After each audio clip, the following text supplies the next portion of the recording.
In the north Rupununi, the world feels untouched, exuding an ancient rhythm of untamed nature and timeless culture. Here, ecotourism is not just an industry, it's a lived reality between communities and the nature they protect. Today, we explore some of those very spaces and meet with the people who are shaping Guyana's tourism landscape. Our journey begins here at Kurupukari. We're about to cross using a pontoon which has served communities, residents and tourists for decades upon decades. And as you can see, vehicles and passengers are able to actually make safe commutes across the river, which is a really great experience. Welcome to the Iwakrama River Lodge and Research Center, one of the world's living laboratories for rainforest conservation. We've started about 30 years ago as a research station. Matter of fact, it's Iwakrama River Lodge and Research Station that you see in the background. The word Iwakrama, it's a Makushi word meaning the place of refuge, and not only for local but for the international community. The reviews have been excellent from travelers who have keen interest in general nature experience, people who might have specific interests, for example, birding, and even for those who just want to come out right in the heart of Guyana at Kurupukari to enjoy the peace, the tranquility, the green surrounding the freshness of the air. The Iwakrama Lodge is thoughtfully designed. Every detail is intentional, blending seamlessly with the environment. Constructed with sustainable materials, the design balances eco-conscious principles with the serene luxury of a rainforest retreat. It's my second home, I would say. Like I said, I've been here for the past 11 years. This is my second home, and I'm happy to be here. I feel grateful to still see the forest standing, and yeah.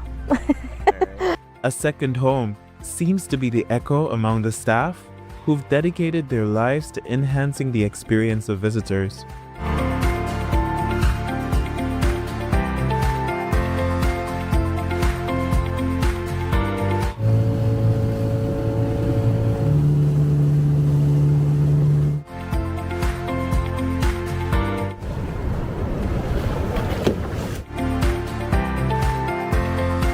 So this area here we would call Kurupukari Rapids. We would normally only when the water is low, like now, we get to see this rapids here.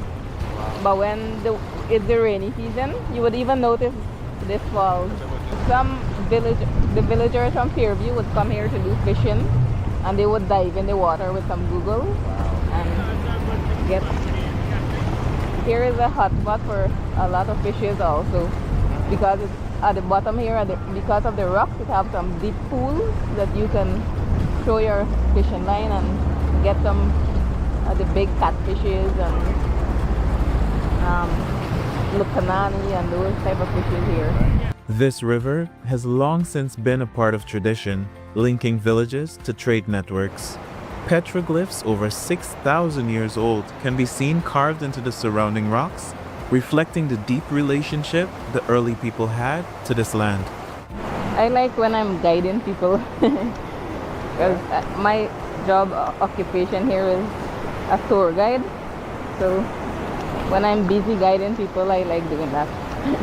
Right, so one of the big projections that we're pitching is for us to be a model for tourism training capacity building, because we are actually doing tourism. We have the full package for people to come in to learn tour guiding skills, to learn logistics and management, resort management. The journey from Iwakrama to Atoll Lodge felt like a slow rise into another world. The air is cooler, the forest thicker, and the silence is almost sacred, broken only by the call of birds and the rustling of leaves. We are currently doing a hike, 24 minutes to the tree canopy. And as you can see, the stairs are definitely battling some people.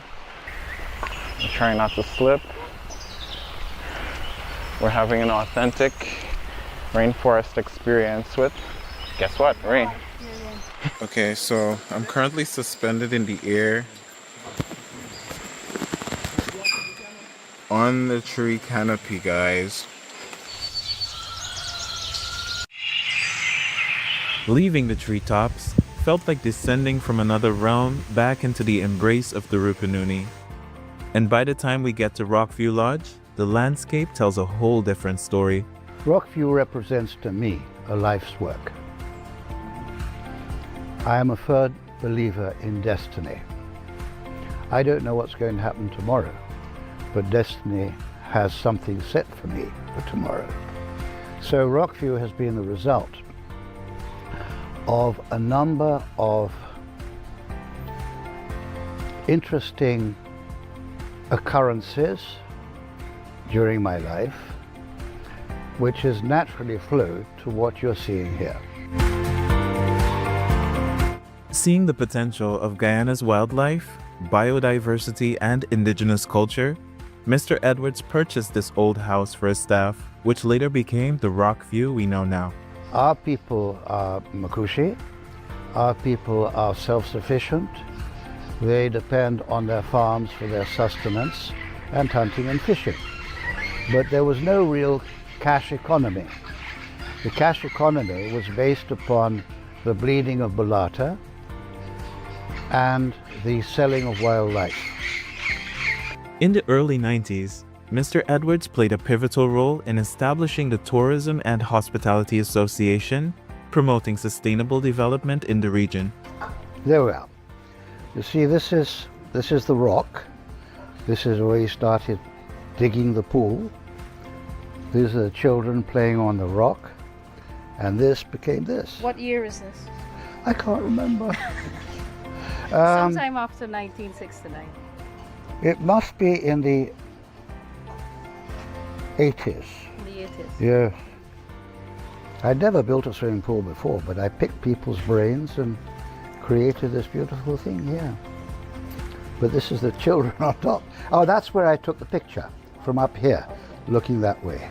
Yep. I love the rock in the pool. Of course. People ask me, how do you get that done? I said, I took it in on a wheelbarrow.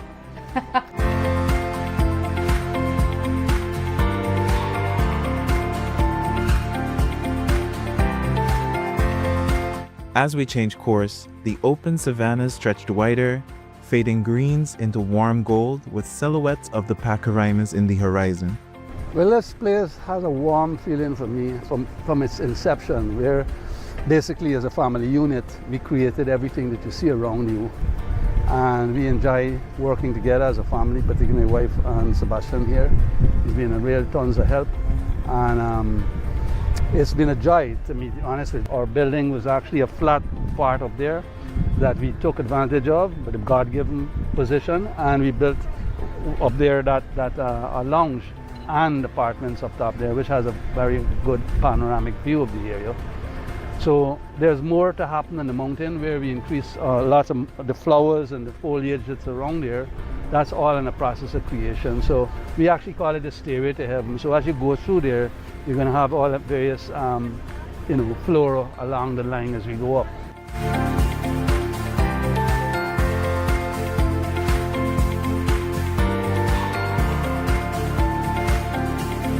The North Rupununi tourism circuit is accessible by road.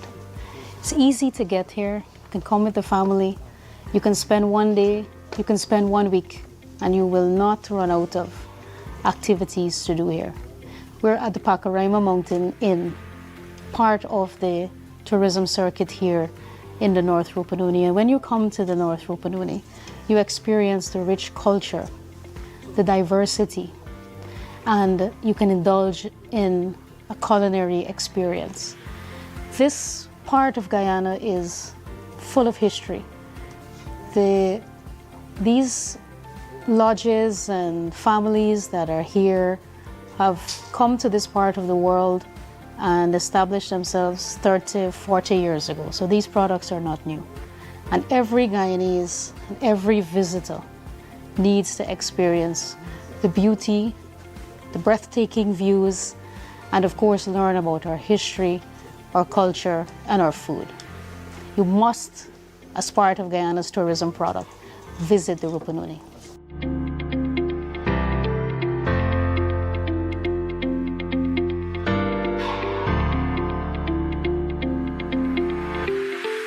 Sign up for your fiber, Her Excellency, First Lady Arya Ali, has secured a landmark partnership with Guyana's major utility and service providers. The goal is simple: more jobs and better access to essential services for persons living with disabilities. The announcement came at the Center for Equity, Opportunity and Innovation at Palmyra in Region 6. The partnership is part of the First Lady's Inclusability Initiative, which has been pushing for greater inclusion of persons with disabilities over the past 4 years. I am so overwhelmed with joy. I'm happy for the persons with disability who's going to benefit from such an initiative. I just want to say thank you for coming out and being on board for this initiative, because you're making a meaningful impact on the lives of these persons you're hiring today. The Guyana Power and Light, Guyana Water Incorporated, ENET, One Communications, MMG, MoneyGram, and Western Union have all begun establishing service kiosks inside the center and will begin offering a full suite of services to residents of Region 6 by January 2026. Each of the 7 companies has now committed to hiring at least one person with a disability to run its kiosk. Minister of Finance and Region 6 MP Dr. Ashni Singh called the move a clear example of President Ali's vision for inclusive growth. And President Ali has always been adamant, he has always demonstrated an unshakable conviction that every single Guyanese person must be able to participate meaningfully in economic activity in our country, must be able to contribute to aggregate economic activity, and must also be able to acquire a level of economic independence that they're able to take care of themselves. Minister of Public Utilities and Aviation Deodat Indar stressed the companies are partners in development, not just service providers. The utility companies will employ that person under their payroll to work here, and through the Office of the First Lady, the Ministry of Finance and Government Efficiency, and our Ministry of Public Utilities and Aviation, we will work with all of the permitting, all of the systems that have to be in place for the utility companies to make sure they operate here with as much ease as possible. Chairman of the National Commission on Disability, Ganesh Singh, described the move as a progressive step. This here ensures that persons with disabilities that were employed here, they now have permanent employment through these companies. And I hope it's a start, and most of these companies here are private sector agencies, and I hope other private sector entities will see this and ensure that they too can come on board to employ more persons with disabilities. The expansion of jobs and services at the Center for Equity, Opportunity and Innovation marks another concrete step towards full inclusion through strong public and private partnerships.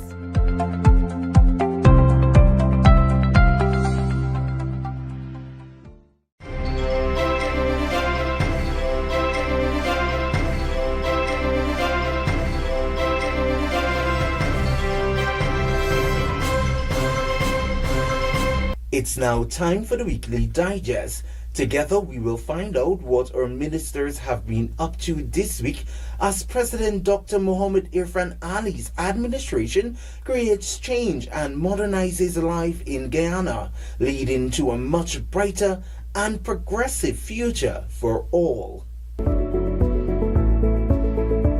On Saturday, the United Nations Development Programme hailed the 2025 general and regional elections as a defining moment in Guyana's democratic journey, recognizing it as amongst the most transparent and professionally administered elections in the country's modern history. According to the UNDP, the Guyana Elections Commission demonstrated professionalism, impartiality, and a deep commitment to transparency. On Sunday, we were reported that the Christianburg Community Center ground was a hive of activity as residents and farmers engaged in an information session with the Minister of Agriculture, Zulfikar Mustafa. President The vice president, all the cabinet members normally comes to Linden to listen to your view. Look, the people them, the comrades them from the House of Nyabingi went to Freedom House during the election campaign and request from our General Secretary a tractor, and today that became reality. I came here myself and delivered a tractor to the people there. Minister of Agriculture Zulfikar Mustafa reaffirmed the government's commitment to transforming agriculture in Region 9, linking local development to Guyana's national food security drive. We are very fortunate in this country that we have a president who is so passionate about this sector, food security. We have seen now under his leadership a renewed interest in agriculture around the Caribbean. We are seeing now under the PPP civic government leadership, under President Ali's leadership, out of 186 countries in the world, Guyana the only country that has the ability to feed its population without importing any product. That's a tremendous achievement for us. On Wednesday, a simple ceremony was held in St. Cuthbert's Mission to celebrate a new batch of BIT graduates now certified in electrical installation. When we started the wiring, I was very excited. I was the first to ask our tutor for them to come and wire up the home. I was part of it as well. We had 2 exciting days working in the house. I did the clipping of the wire, like the running in the house, and my other colleagues did the point and the switches and install the bulbs, and it was very exciting, and I'm glad that I actually played a part in wiring in the home. Yes, and it's benefiting my little family, and I'm thankful to the government for bringing in the program into our own village. As Awareness Month advances, the Ministry of Tourism, Industry and Commerce, in collaboration with the Ghana Tourism Authority, launched 7 new immersive tourism products designed to showcase Guyana's culture, rich nature, and adventure offerings. Minister of Tourism, Industry and Commerce Susan Rodriguez applauded the operators for their creativity. She emphasized government's ongoing support for tourism development. Guyana's support to Jamaica ramped up again on Thursday as the MV Falk departed AFS shipping wharf at Friendship loaded with emergency supplies coordinated by the Civil Defense Commission. Representing the Prime Minister, the CDC Director General Nasrul Hussein said the mission goes beyond supplying materials. He said it represents Guyana's unwavering commitment to a sister CARICOM state. As you may know, in the aftermath of Hurricane Melissa, Jamaica was impacted by a Category 5 hurricane. And after a visit by His Excellency Dr. Mohamed Irfan Ali, we were mandated to provide relief supplies, specifically wood and zinc to assist in rebuilding 200 roofs for the affected populace there. And additionally, we're taking water tanks, mattresses, and rice. For the first time in the history of Guyana, a female cricket team made up of the players from various hinterland regions is participating in a national tournament. This was made possible through the visionary leadership of President Dr. Mohamed Irfan Ali, who gave hinterland athletes opportunities to be part of sports at all levels. Minister within the Ministry of Culture, Youth and Sport, Stephen Jacobs, was present to witness the game and noted the significance of this initiative by the President. It's for the first time you'll have a hinterland team participating in a national tournament. And His Excellency just recently at a Heritage Game, he spoke of giving opportunities to every single Guyanese, especially persons living in the hinterland. And this is just one of the opportunities. You have a team here with persons from right across the region, and they're here, participating in a national tournament, vying for national selection for a West Indies cricket tournament, and that speaks to His Excellency's vision and the government's vision in making sure that there's opportunities available, especially in sport. That wraps up another week on Guyana's Path to Transformation, where every initiative, event, and success echoes the promise of a brighter future for all. I'm Michael Young, thanking you very much for joining us. Goodbye.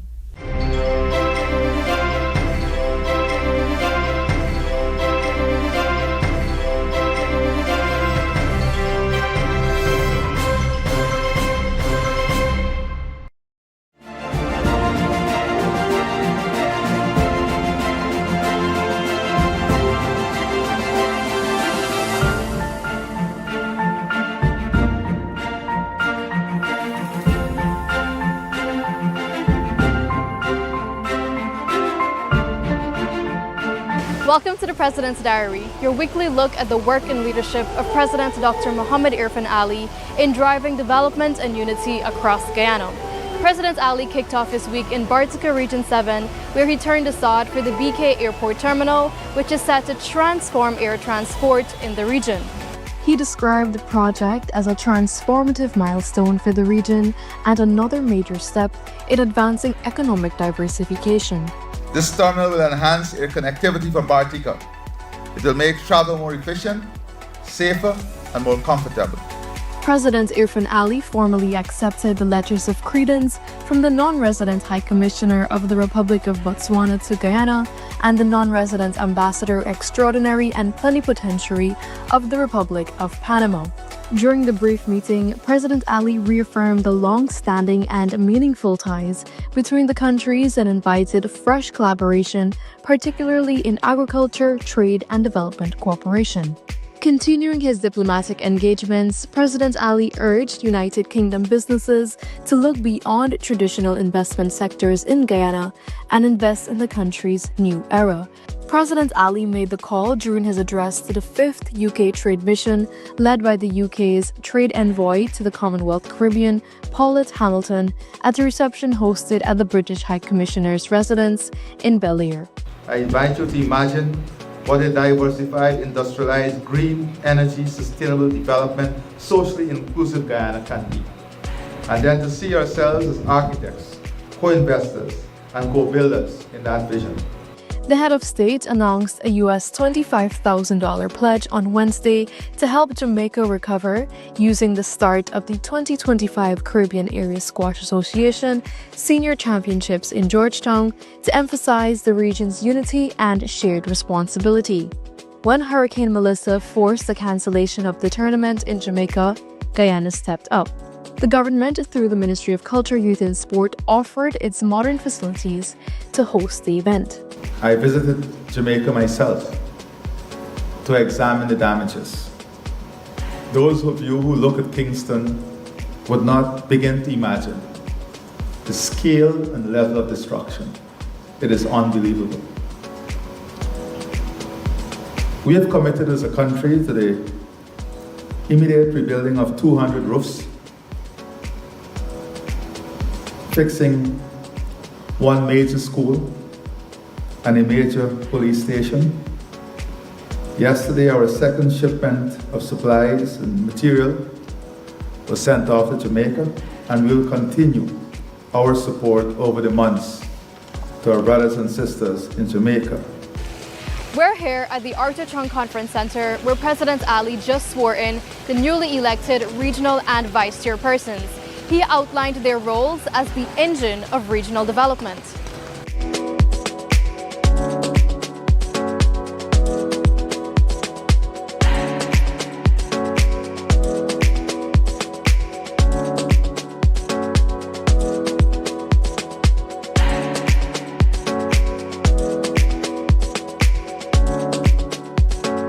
Our citizens are weary of long waits, slow responses, and delayed interventions.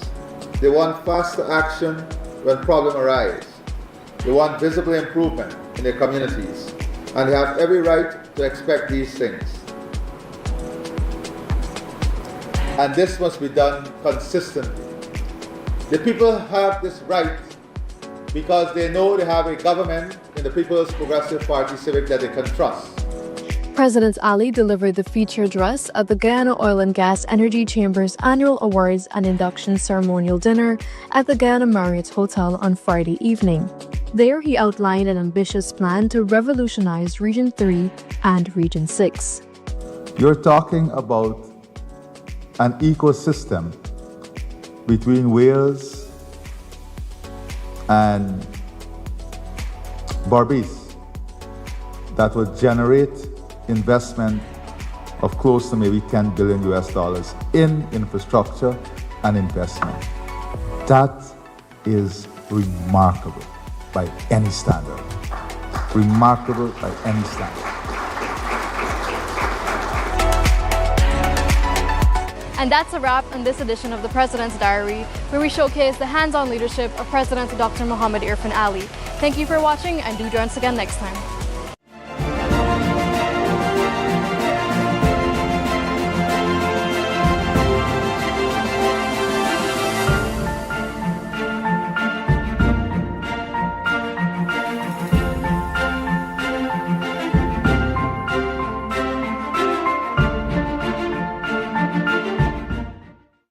The government is exploring ways to improve conditions at Border Market in a move to create a cleaner, safer, and more comfortable environment for vendors and shoppers.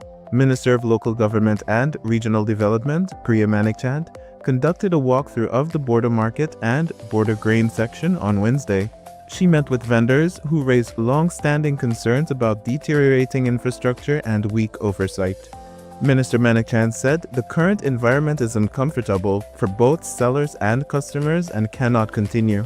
President Ali has been very clear that in the build out of this new Guyana with our new resources, it will not only be about high rises and bridges and roads and good infrastructure. It's going to be every citizen feeling like they have a stake and like their life has gotten better, whether a market vendor or a market shopper. And so that has to change. You'll see a very different border market. What that will look like, let's wait to see, because we have to go back and look at a whole host of implications for building back border market, including how not to disrupt people who have to sell every day and make a living from this every day while we build back a border market. The ministry is expected to outline the next steps once assessments are complete.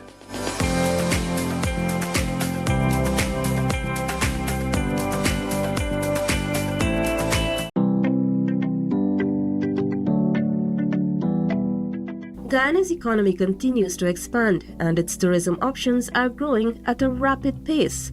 This is true not only in Georgetown but in other parts of the country, like here on the Essequibo coast.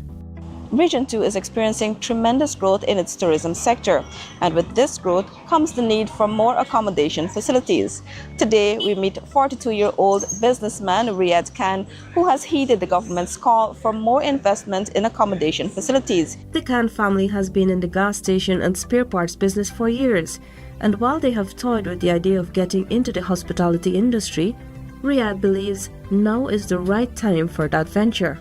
In 2020, when the president put out the EOIs for new hotels, we saw it as an opportunity to get into that industry because we see it as something in the future that would make good business sense, and the government asked for it and we jumped on it. And, at the same time, they were building a stadium just a stone's throw away from us, and we know the kind of business that comes with those development in the regions. Several new hotels have been established on the Essequibo coast in the last few years, but there is a shortage of accommodation, especially during a major event. This hotel began construction in 2022 and is expected to be completed in December for a January grand opening. Our hotel is 40 rooms to rent. We have 40 rooms, we have king suites, we have regular king rooms, double, the basic rooms at the hotels. We have 40 rooms. We have a conference hall on the top floor overlooking the township. You can see the new stadium, the entire Guyana Regina. We also have a restaurant, dine-in, and we'd also have a fast food restaurant on the ground floor. We have all the amenities with a hotel that you'd expect. Riyadh Khan is also planning to create a range of tourism packages for guests of his hotel, which will allow them to explore the beauty of Essequibo. I've spent a lot of my time exploring Essequibo. Like most of my weekends, I would spend every different part of Essequibo. So I know the spots, I know the places, and I plan on using that knowledge to share it with people when they come to Essequibo. You want to go catch fish, you want to just sightsee, whatever you want to do, we're going to do it for you. We're going to take care of the entire package for you. Khan says Region 2's tourism is thriving. Ferry bookings have become tough to secure, and he hopes for continued government support. The government has helped us at every step developing this hotel. They've been there at every step. If we had any issues, they helped us to figure it out very quickly.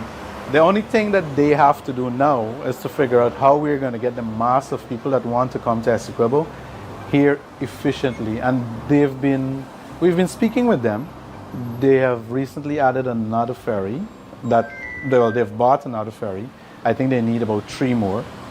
We've even asked if it's possible that we could find somewhere to link Essequibo to the other regions by road.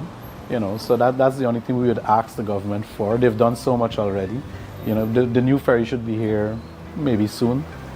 I was then taken of a tour of the hotel, which is in its final stages of completion. So, we model these rooms off of an international franchise. We basically source the furniture from the same company as them. And we took a design like that, and that's how we got the layout for the rooms. The hotel is situated at Guyana Regina with a 360 view of the town, the new stadium that is being built, and the Atlantic Ocean. Khan told me of some plans that he has for the commercial development of the area. Among other amazing features of this new hotel will be a steakhouse. It's going to be the first steakhouse in Essequibo. We've been lacking that. That's like one of the few things we've been lacking in Essequibo, but this is going to be the first steakhouse and cafe in Essequibo. The government of Guyana has made strides over the last 5 years in providing more hotel rooms to cater for the influx of visitors coming into all regions of the country. I don't want us to miss the fact that this investment is an investment in Region 7. Bartica is the custodian of this investment. Otherwise, we will miss the magnitude and scale and scope of what this investment represents. Turning the sod for a modern airport terminal in Region 7 on Sunday, President Dr. Mohammed Irfan Ali described the moment as turning a new page. The head of state praised the BK Group for reinvesting local capital into national development by constructing the terminal and expanding opportunities across Guyana. Bartica's history tells us something powerful. It tells us that this is a place that has always been about movement, about connection, about possibility. And that is why today's ceremony is part of a broader national vision.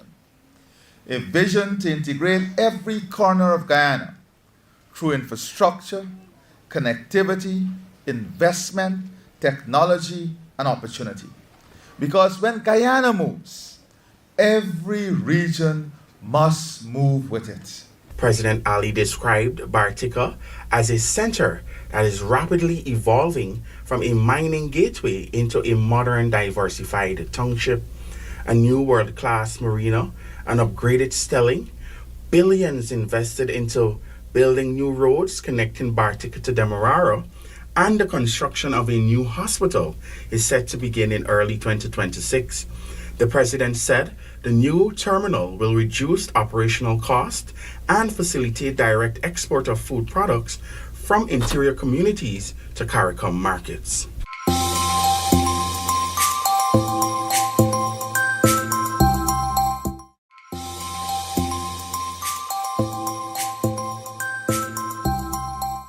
Guyana is set to begin flying fresh produce directly from the interior to CARICOM countries within the next 12 months.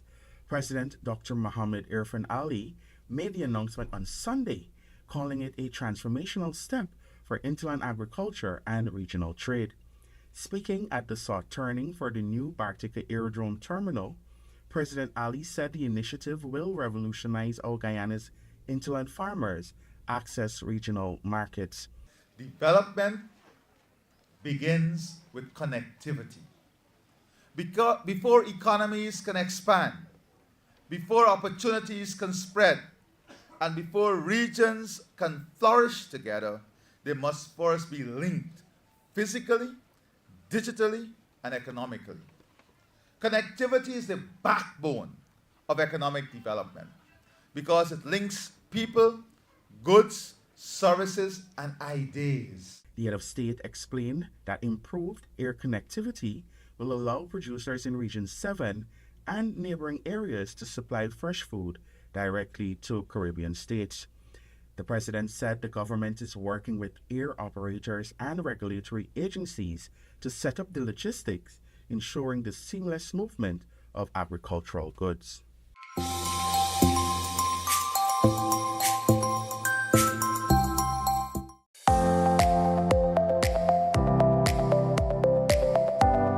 Guyana's support to Jamaica has moved into a new, more urgent phase as the MV Falk steamed out of the Airfest shipping wharf at Friendship on Thursday. It was packed with critical emergency supplies coordinated by the Civil Defense Commission.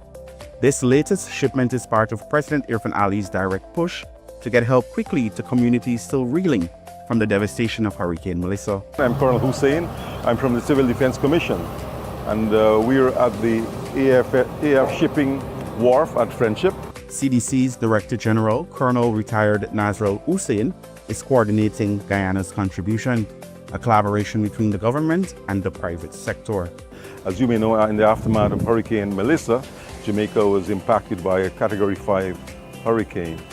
And after a visit by His Excellency Dr. Mohammed Irfan Ali, we were mandated to provide relief supplies, specifically wood and zinc to assist in rebuilding 200 roofs for the affected populace there. And additionally, we're taking water tanks, mattresses, and rice. The Director General says that the vessel will arrive in Jamaica in approximately 6 days, and Guyana will be there to assist as well. We expect also, as you know, a team of engineers from the Guyana Defense Force will be mobilized for deployment to Jamaica, and they will be utilizing the wood and the zinc to repair the roof of the affected homes here. This is Guyana's second shipment of relief supplies in the aftermath of Hurricane Melissa, and the country's contribution is far from over. The Civil Defense Commission is already preparing a third shipment scheduled to depart in the coming weeks.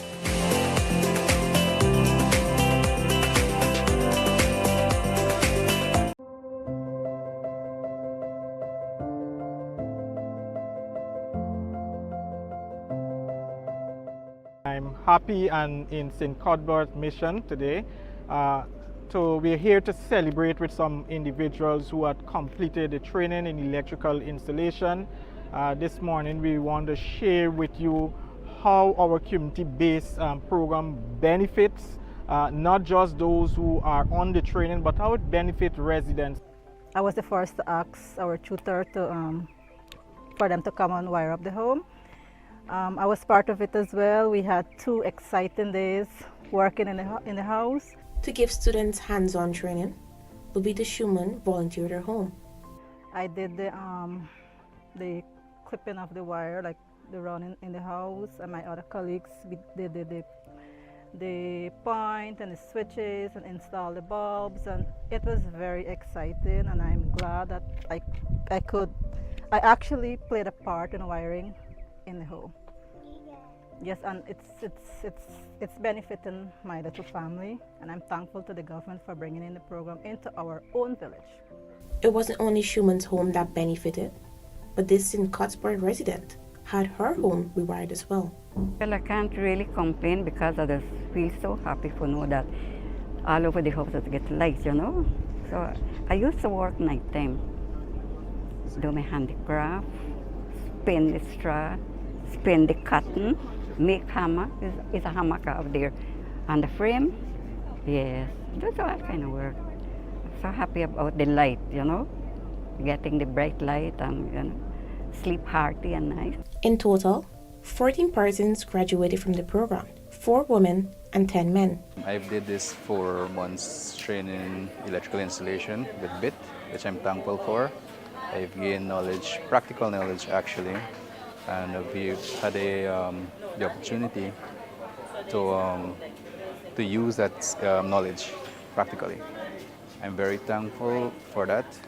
I hope that BIT would collaborate with the village council again sometime soon for us to have more trainings so that we can be empowered with these knowledges. I'm happy to share my experience from the electrical wiring course. This course has helped me build confidence, learn proper wiring skills, and real hand-on practices.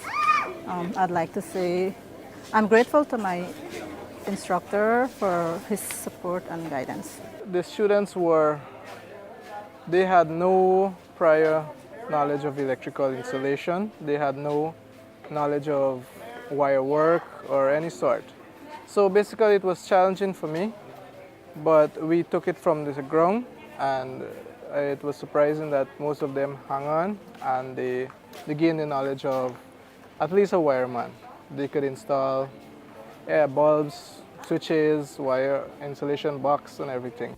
Armed with a useful skill, graduates can begin to imagine a brighter future for themselves and their families in a country that is on the rise.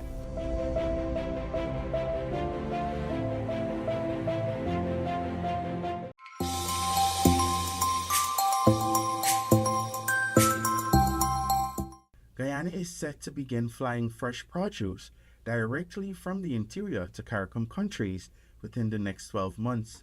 President Dr. Mohammed Irfan Ali made the announcement on Sunday, calling it a transformational step for interland agriculture and regional trade. Speaking at the soft turning for the new Bartica Aerodrome Terminal, President Ali said the initiative will revolutionize how Guyana's interland farmers access regional markets. Development begins with connectivity. Before economies can expand, before opportunities can spread, and before regions can flourish together, they must first be linked physically, digitally, and economically. Connectivity is the backbone of economic development because it links people, goods, services, and ideas. The head of state explained that improved air connectivity will allow producers in Region 7 and neighboring areas to supply fresh food directly to Caribbean states. The president said the government is working with air operators and regulatory agencies to set up the logistics, ensuring the seamless movement of agricultural goods.